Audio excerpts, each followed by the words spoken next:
Oke, sip. Halo, balik lagi sama gua Al di series 30 hari sebelum 20 tahun.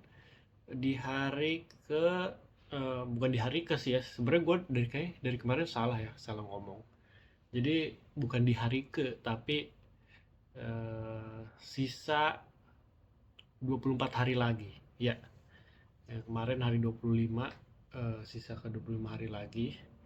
Jadi sekarang sisa 24 hari lagi. Oke, apa update-nya?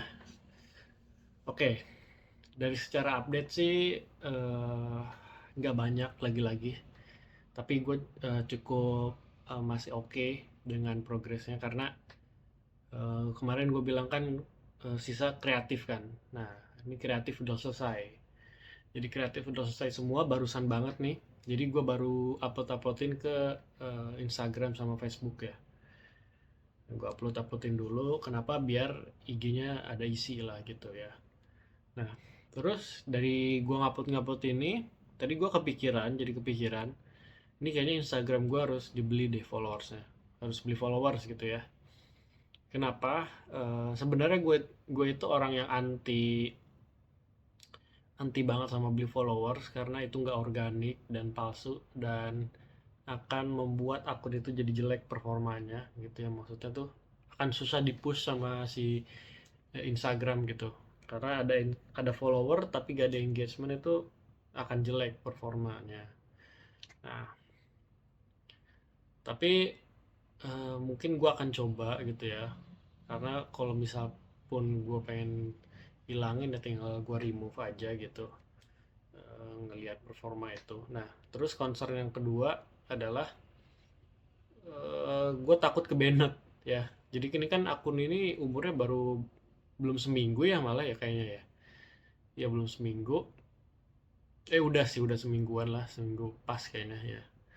Nah, takut ke banned itu. Tapi ya oke lah, jalanin aja dulu ads-nya gitu ya. Jalanin, kita cobain. Nah, terus gue ini tadi baru abis aja nonton, belajar lagi soal jualan kayak ginian, soal dropship gini. Nah, gue belajar lagi, gue baru nemu tuh di Instagram ada konten kreator gitu, dia punya kelas. Dan kelasnya itu belum launching, jadi bener-bener baru banget dia. Baru ada modul-modul gratisnya doang gitu. Nah, modul-modul gratisnya itu menurut gue kayak udah oke banget gitu, kayak udah ngasih insight gue yang baru malah. Itu modul gratis padahal. Nah, bagi gue itu udah oke, tapi ya secara teknikal dia pasti gak ada ya. Nah, terus yang apa yang gue lihat, apa yang gue pelajari. Jadi yang gue pelajari adalah sebenarnya bukan dari situ doang, tapi dari beberapa sumber gue nontonin lagi. Kayak di YouTube-nya Okademi ya, yang punyanya Order Online. Itu gue nontonin semua podcastnya, dan kebanyakan mereka itu punya satu cara kerja yang sama. Jadi para dropshipper ini, dia tuh mereka ngumpulin produk dulu nih, ngelis nih yang kira-kira akan winning produknya. Ngelis nih misal 3 sampai 10 produk gitu dikumpulin yang akan dijualin. Ada banyak kan, ada 3 sampai 10 lah ambil gitu. Itu yang minimal 5 sih ya, minimal 5 menurut gua pokoknya. Nah, dari kelima itu ya kita akan jualin. Jadi fungsinya apa? Untuk kayak ngekoleksi semua produk itu, ngelis semua produk itu dengan ngejualin sekaligus. Itu fungsinya adalah untuk testing biar lebih mudah dan murah. Katanya gitu, mudah dan murah.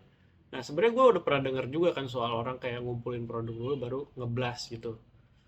Apa gitu ya maksudnya, supaya apa gitu. Nah, terus gue baru kepikiran lagi karena orang yang konten creator yang gue baru temuin itu, dia ngasih tahu itu jadi lebih murah dan mudah. Jadi mudah dan murah sebenarnya. Poin utama yang bikin gue menarik adalah murahnya. Kenapa? Secara logika beneran lebih murah. Jadi nanti saat menjalankan campaign, itu dalam satu campaign itu akan ada banyak produk di dalamnya. Jadi semua itu di-blast semua di satu campaign itu. Supaya eh cepet gitu ya, cepet dan murah sekali lagi gitu ya. Jadi campaign ini dijalanin secara budgetnya otomatis gitu ya, pendistribusian budgetnya. Dan karena itu otomatis, nanti si Meta pasti akan mendistribusikan budget lebih ke eh, produk yang lebih perform, lebih menghasilkan. Nah itu kan secara logika benar, lebih mudah, cepat, dan murah. Kayak gitu. Nah, gue kepikiran pengen ngelakuin kayak gitu. Tapi kayaknya ntar dulu. Sebenarnya itu bagus banget, tapi gue nggak mau menunda-nunda gitu ya. Gue pengen coba action aja dulu, nyobain ngembangin si satu produk ini. Semoga bisa gitu ya. Walaupun gue akan lebih pede ya dengan cara yang tadi gitu ya. Sayangnya gue baru tahu ini di akhir-akhir ini. Yang dimana udah momen gue udah pengen jalanin iklan nih. Jadi gue rasa iklan akan jalan malam ini. Jadi di pagi jalannya. Nah yang terus yang gue pelajari juga, ternyata jalanin iklan jangan full 24 jam. Sebenarnya bukan soal jangan sih, soal bagusnya gimana, tergantung kondisi ini ya, intinya ya kalau soal ngejalanin iklan tuh itu. Jadi misal kalau 24 jam kan misal start dari jam 00 gitu. Nah, kalau dari jam 00 sampai 24 jam muter itu sebenarnya agak kurang efektif. Kenapa? Karena kalau ada orang yang ngechat, kita ngejawabnya lama, ya itu akan jadi kurang terpercaya gitu loh. Nah, gue baru dengar juga tuh tadi, kayak oh ya bener juga ya gitu. Jadi respon kita akan lama, orang nggak akan susah percaya gitu. Dikira main-main dan nggak profesional gitu.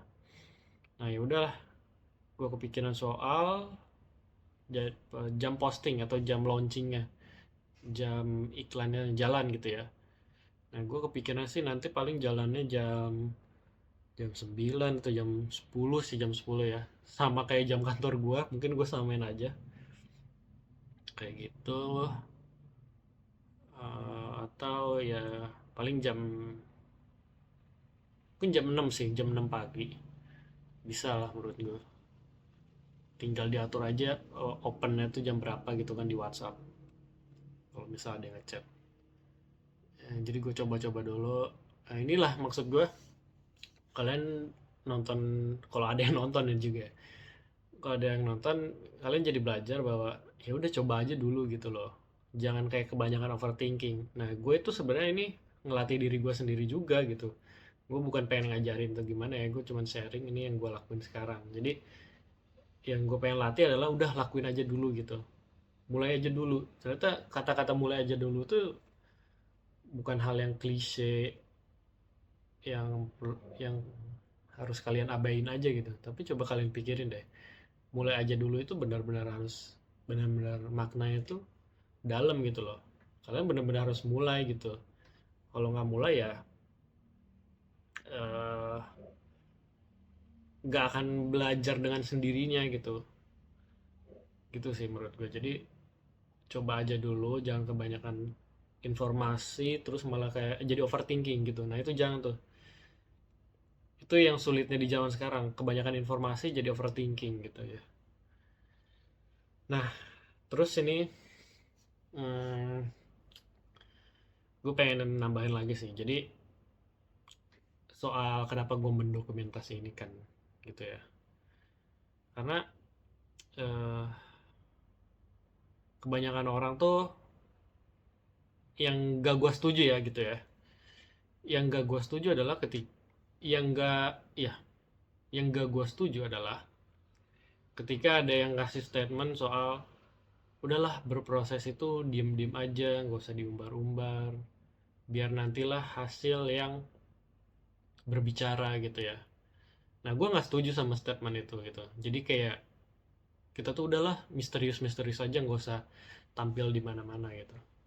Nah sedangkan gue kebaliknya gitu kan, gue tampil kayak gini. Nah menurut gue itu makanya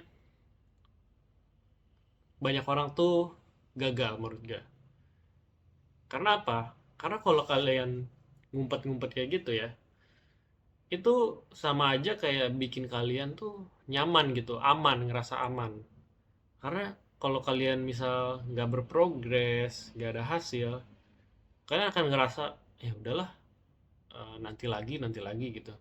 Nah, sedangkan kalau kalian ini direkam, didokumentasikan, masa sih kalian mau menyerah gitu? Dokumentasi ini tuh, bayangin aja kalian lagi jadi seorang aktor, jadi seorang pemain film. Masa kalian mau film yang kalian buat itu membosankan? Kan nggak mau kan? Makanya dengan cara kayak gini tuh bakal bikin nge-push banget diri kita sendiri. Ya, jadi kayak gitu. Kenapa gue mendokumentasikannya? Gue punya statement yang kayak gitu sih. Bukan tipikal orang yang udahlah kita sembunyi-sembunyi aja berprogres. Ya, ada benernya juga gitu. Tapi maksudnya jangan yang benar-benar kosong banget gitu. Karena hal-hal kayak gini, kalau kalian berhasil, itu bakal jadi cerita yang bagus gitu. Kalau gagal, ya udah gitu, ya udah juga gitu. Tapi ya akan di dalam diri pasti akan terus nge-push gitu, pengen bikin cerita ini lebih menarik.